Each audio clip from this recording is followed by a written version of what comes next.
This video gives an overview about Simplex algorithm or Simplex method. Two examples will be discussed in detail to show how an optimum table can be obtained using the algorithm.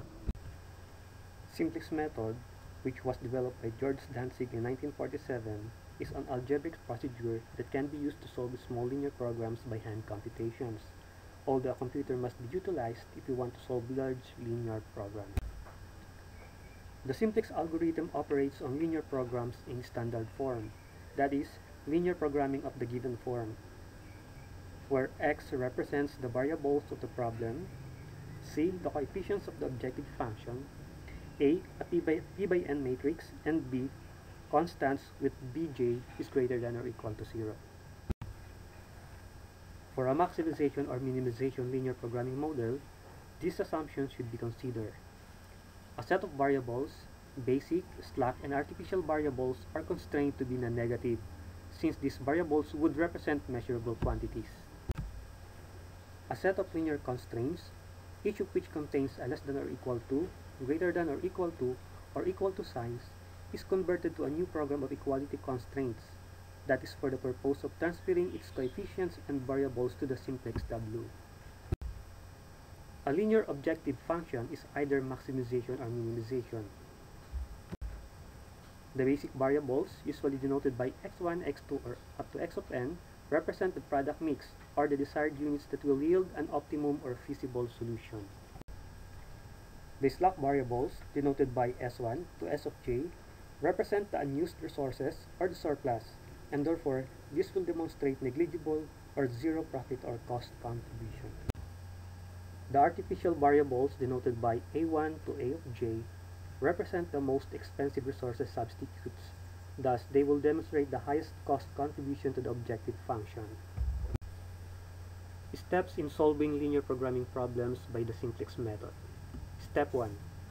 Represent the unknowns by the basic variables x1 to x of n and indicate the units for measuring these unknown quantities.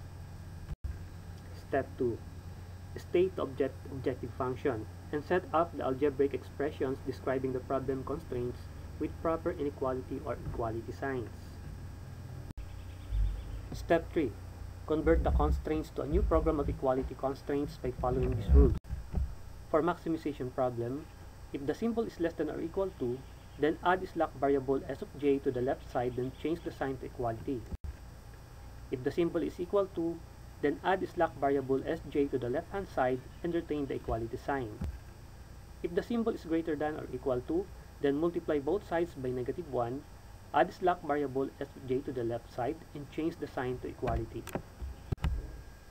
For minimization problem, if the symbol is less than or equal to, then add slack variable sj to the left side, then change the sign to equality.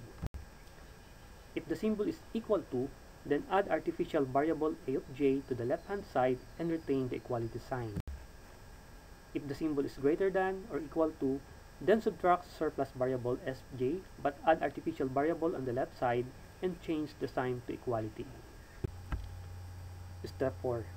Construct the initial simplex tableau by entering the variables and their coefficients in the following standard form. We have the column for the contribution to profit cost, feasible product, constant variable, basic variable, slack variable, artificial variable. Step 5. Determine the entries for zj row and pj minus zj row for a minimization problem and every variable column entry. Zj row entries are obtained by taking the sum of the products of pj column entries and every variable column entries. Pj minus zj row entries are obtained by subtracting the zj row entries from pj row entries. Step 6. Determine the entering variable of the optimum column, that is the column with the highest positive entry of pj minus zj row.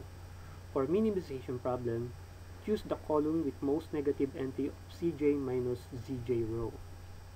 Step 7. Determine the outgoing variable of the pivot row, the row with the least positive quotient between quantity column entries and optimum column entries. Disregard ratios like 24/0, 3/4, or 0/5. Step 8. Determine the new pivotal row by dividing each pivotal row entries with a pivot element. This pivot element is the entry along intersection of pivot row and optimum column. Step 9. Determine the new remaining rows. This is done by taking the sum of the entries from an old row and new pivot row multiplied by the negative of an element along the intersection of optimum column and the old row which is being evaluated.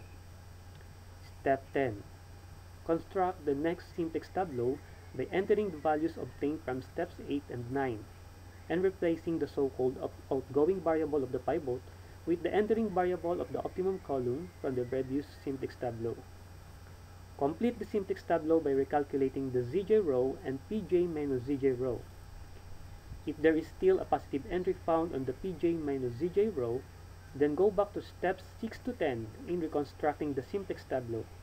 Otherwise, if there is no positive entry found on the pj minus zj row, then the process stops for the final or optimum table has been obtained. For minimization problem, an optimum table is obtained if there is no negative entry found on the zj minus zj row.